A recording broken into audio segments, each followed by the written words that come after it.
देते थे और नौकरियां हम भ्रष्टाचार के ऊपर देते थे, बदलियां हम भ्रष्टाचार से करते थे। बताना चाहिए उसको, अच्छा रहेगा। अच्छा, कांग्रेस में जिस तरह से कह रहे हैं कि सर्वे के आधार पर वो टिकट वितरित करेंगे, बीजेपी पार्टी में क्या क्राइटेरिया रहेगा विधानसभा नजदीक है?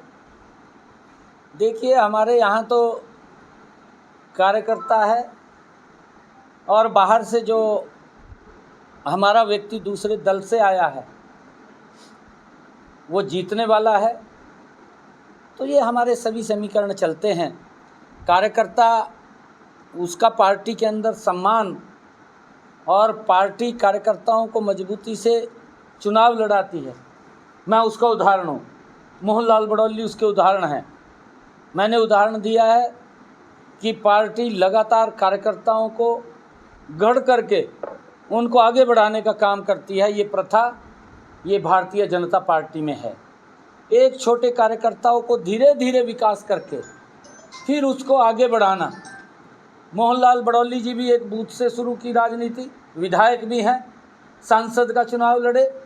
मैं खुद विधायक रहा हूँ, सांसद रहा हूँ और आज हरियाणा का मुखिया के तौर के ऊपर बैठाने का काम भी पार्टी ने किया है। पार्टी धीरे धीरे कार्यकर्ता को आगे बढ़ाती है। 3 महीने में चुनाव में कितनी बड़ी चुनौतियां और आपके हर भाषण में तो नेता भूपेंद्र सिंह हुड्डा का जिक्र क्यों होता है?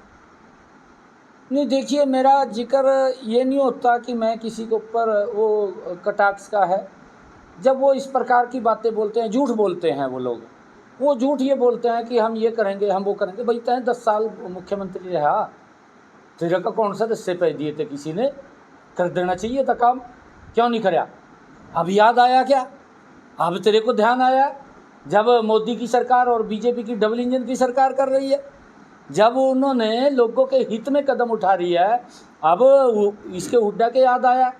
अरे 10 साल तेरी सरकार रही है तो मुख्यमंत्री रहा, तेरे को ये भी ध्यान नहीं रहा कि लोगों की स्थिति क्या हो रही है, किस प्रकार से लोग त्राही त्राही कर रहे हैं, उस बात की तरफ ध्यान नहीं है। आज हमने धीरे धीरे सिस्टम को ठीक किया। मैंने कहा है कि झूठ बोल रहा है ना, कांग्रेस ने झूठ बोला है। और एक कहावत है हरियाणा के अंदर बुजुर्गों की, काठ की हंडी है, एक बार चढ़ती है, बार बार नहीं चढ़ती। एक बार तो झूठ चल जाएगा, कहीं मैं भी खड़ा होकर बोल लूँगा। ये भी केजरीवाल ने दिल्ली में बोली दिया था झूठ, जेल के अंदर पड़ा कि नहीं पड़ा? झूठ बोल का वोट तो ले लिया, परंतु जब लोग काम चाहते हैं, लोग काम देखते हैं, जब उसके ऊपर पूरा नहीं उतरे, खाली बात की है, बात करके वोट लेने का काम किया है, तो फिर लोग भी उसका ध्यान करते हैं। 3 महीने में आके लोग कैसे जागरूक होंगे? 3 महीने में गोरखपुर को प्रत्यारोपण करके थाईलैंड से लेके आई है एसटीएफ, तो अपराध को लेकर किस नजरिए? किसी भी जो गुंडा तत्व है या गुंडागर्दी कोई कर रहा है उसको बिल्कुल भी नहीं बख्शा जाएगा, ना बख्शने का सवाल है। हमने पहले ही कहा था, हमने ये स्पष्ट रूप से कहा था कि वो प्रदेश के अंदर ना रहें या फिर शांति प्रिय रहें। लोग शांति चाहते हैं। मैं हरियाणा पुलिस को बहुत बहुत बधाई देना चाहूँगा कि उन्होंने ऐसे लोगों को सबक सिखाने का काम किया है जिससे लोग त्रस्त थे।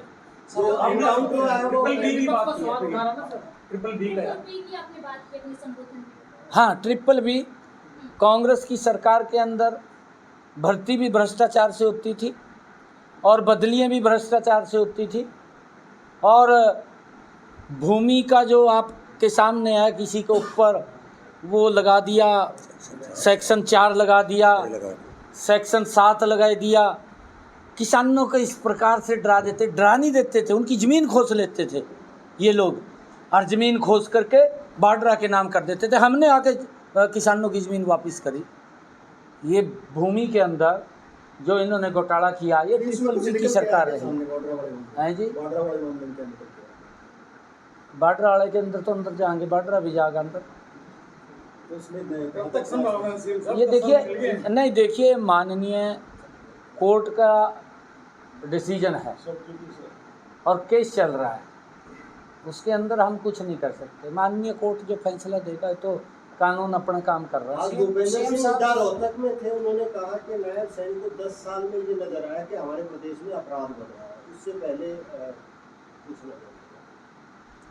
देखिए, क्योंकि हमने जब भी कोई घटनाक्रम होता है या कोई अपराधी कोई घटना को अंजाम देता है, पुलिस तत्परता से उसके ऊपर काम करती है।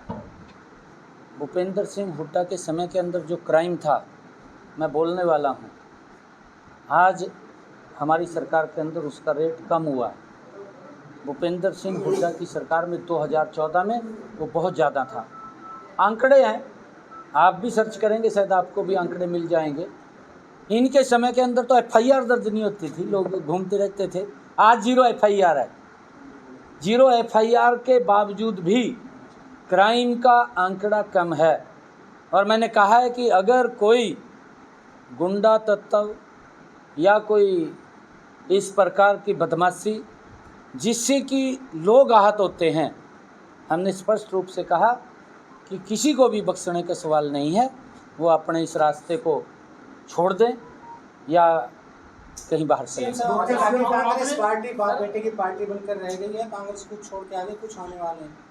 क्या आपने कहा दूरबीन लगा के देखेंगे एक भी सीटें आएगी, लेकिन अभी बाई इलेक्शन आए तो इंडिया गठबंधन की जो सीटें आई हैं यार मैंने कहा तो और मैं कह रहा अभी झूठ बोल दिया, कहा जी आरक्षण ख़त्म हो जाएगा, झूठ बोल दिया, कहा जी संविधान को ख़त्म कर देंगे। मैंने कहा ना भी काट के अंडी एक बारी चढ़ा, बार बार नहीं चढ़ दी। ये बड़ा झूठ था। नहीं, कौन सा? एक बात देखिए, आप पत्रकार, इस देश के अंदर 4 स्तंभ हैं, न्यायपालिका, कार्यपालिका और आपका ये मीडिया। ये बताइए मेरे को आप, इन 4 स्तंभों में से क्या कोई व्यक्ति किसी स्तंभ को कमज़ोर कर सकता है? और कमज़ोर अगर किसी ने किया है तो कांग्रेस पार्टी है। जब इमरजेंसी लगी थी, पत्रकारों का क्या हाल किया था, आपको ध्यान है ना? जो आपके उस समय के पत्रकार थे, उनसे भी कुछ साझा शेयर करके आपने छापना चाहिए, दिखाना चाहिए। कांग्रेस पार्टी ने पत्रकारों का भी गला घोटने का काम किया था इमरजेंसी के अंदर। कहाँ कानून था? इस ढांचे को भी ध्वस्त किया था। इमरजेंसी डे घोषित किया केंद्र सरकार ने 25 जून को इमरजेंसी डे घोषित। बिल्कुल इमरजेंसी। ये क्या मनसा इसके पीछे मंशा क्या? कोई मंशा नहीं है। आने वाले जो पीढ़ियाँ उनको ध्यान रहना चाहिए, क्योंकि जो आने वाली पीढ़ियाँ हैं उनको तो पता नहीं लगता क्या काम किया है। उसके बारे में हम महापुरुषों का जन्मदिन क्यों मनाते हैं?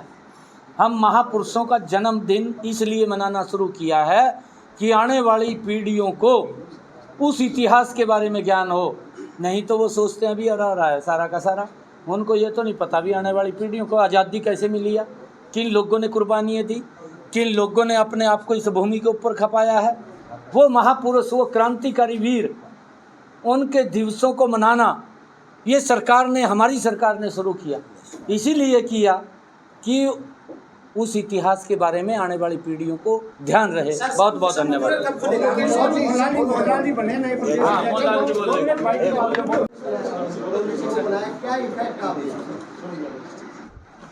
देखिए, क्योंकि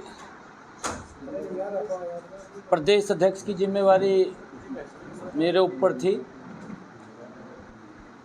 और पार्टी ने फिर मुझे हरियाणा के मुख्यमंत्री के रूप में बनाया, तो पार्टी ने सर्वसम्मत ये निर्णय लिया कि मोहन लाल बड़ौली जी प्रदेश के अध्यक्ष होंगे, क्योंकि 2 एक बड़ी पोस्टें ऐसी हैं पैरेलल काम करने में, हरियाणा प्रदेश के अंदर दिक्कत ना आए और अब गति से वो काम की और गति बनेगी।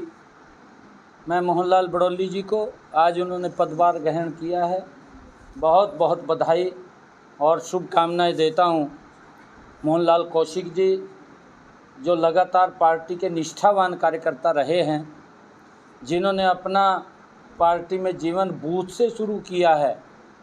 ये भारतीय जनता पार्टी है कि एक छोटे कार्यकर्ता इस पार्टी में प्रदेश अध्यक्ष, राष्ट्रीय अध्यक्ष, मुख्यमंत्री, प्रधानमंत्री ये इस पार्टी में बन सकता है। नहीं तो कांग्रेस में तो परिवारवाद है और वहाँ परिवारवाद से सिवाय कोई सोचा नहीं जाता। यहाँ कार्यकर्ताओं के बारे में सोचा जाता है। मोहनलाल कौशिक जी का जो कार्यकाल रहा है, मैंने कहा कि बूथ से इन्होंने अपनी राजनीति शुरू की, मंडल के अंदर काम किया जिला में काम किया, प्रदेश में किया, जिला परिषद का चुनाव लड़े, आज माननीय विधायक भी हैं राई से।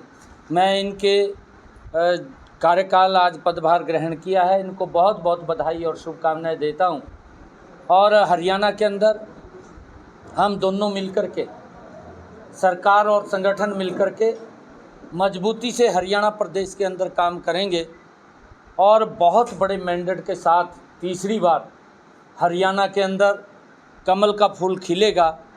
और कमल का फूल तो खिलेगा, नरेंद्र मोदी जी के नेतृत्व में हरियाणा को और गति से आगे बढ़ाने का काम हम करेंगे, क्योंकि कांग्रेस आज झूठ का सहारा ले रही है, झूठ बोल कर के लोगों को वो गुमराह करती है, तरह तरह के लॉलीपॉप देने का काम करती है। अब भूपेंद्र सिंह हुड्डा एक यात्रा शुरू कांग्रेस कर रही है, परंतु जो नाम दिया है वो अपने 10 वर्ष के कार्यकाल बताने चाहिए इसको लोगों को, अच्छा रहेगा। नाम तो उसने अच्छा दिया है, परंतु वो 10 साल के जो मुख्यमंत्री था उस